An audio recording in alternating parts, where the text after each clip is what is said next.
The Saints' schedule won't be official until 7 tonight, but it does leak out.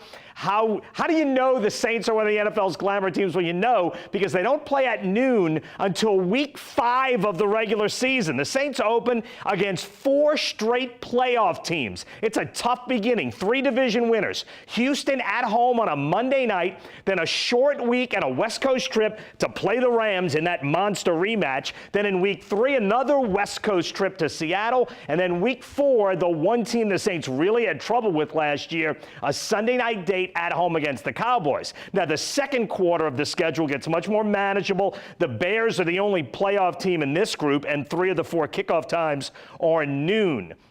The bye week for the Saints would come after these games in week 9, halfway through the season. Good time for a bye week. The third quarter of the season filled with divisional games. Atlanta, Tampa, Carolina, and then Atlanta again in the new tradition, a second straight Thanksgiving night game against the Falcons, this one in Atlanta. Then the Final 4, San Francisco at home, Monday night date at home against the Colts, road games at Tennessee and at Carolina to end the regular season. That's 4 primetime games, 2 Monday nights, 1 Sunday night, 1 Thursday night. Only getting 1 Thursday night is good. The Saints don't like playing on Thursday, but that start to the season is going to be rough.